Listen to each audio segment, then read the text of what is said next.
ഗുരുവായൂർ ഉത്സവം തുടങ്ങി ഫസ്റ്റ് ചിത്രേച്ചിയുടെ ഗാനമേള കേൾക്കാനാണ് ആദ്യമായിട്ട് പോയത്. ചിത്രേച്ചിനെ ഇങ്ങനെ കാണാൻ പറ്റുന്നു, ഇത്ര അടുത്ത് നിന്ന് കാണാൻ പറ്റുന്ന ഒട്ടും പ്രതീക്ഷ ഉണ്ടായിരുന്നില്ല. മാത്രമല്ല ചിത്രേച്ചിയോട് കഴിഞ്ഞ തവണ വന്നപ്പോഴും ഞാൻ കളഭം തരാം സോങ് ഒന്ന് പാടുമോ ചിത്രേച്ചിന്ന് ഉറക്കോളിട്ട് പറഞ്ഞിട്ട് അത് സ്റ്റേജ് വരെ കേട്ടിട്ട് ചിത്രേച്ചി അത് പാടാം എന്ന് പറഞ്ഞിട്ട് അത് പാടും ചെയ്തു. ഇത്തവണ എനിക്കങ്ങനെ പറയാൻ പറ്റുമോ? എനിക്ക് 3 സോങ്സാണ് എൻ്റെ ലിസ്റ്റിലുണ്ടായിരുന്നത്. ഒന്നില്ലെങ്കിൽ കളഭം തരാം, അല്ലെങ്കിൽ രാധതൻ പ്രേമത്തോടാണോ, അല്ലെങ്കിൽ ഘനശ്യാമ മോഹനകൃഷ്ണ ഭഗവാന്റെ പാട്ടുകൾ പാടിക്കണം എന്നുണ്ടായിരുന്നു.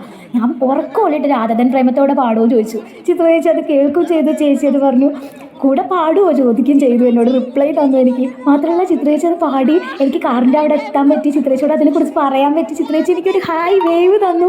ചിരിച്ചിട്ട് അത് അത്രയും തുറന്ന് അത്രയും ചിരിച്ചിട്ട് എന്നെ മാത്രമായിട്ട് നോക്കി എനിക്ക് ആ കാറിൽ ഇരുന്നിട്ട് കയറി തന്ന ഒരു അയ്യോ എൻ്റെ ജീവിതം തന്നെയായ പോലെയുള്ളൊരു മുഹൂർത്തമായിരുന്നു അത്. സത്യമായിട്ടും ഗുരുവായൂരപ്പ കൃഷ്ണ ഹരേ കൃഷ്ണ.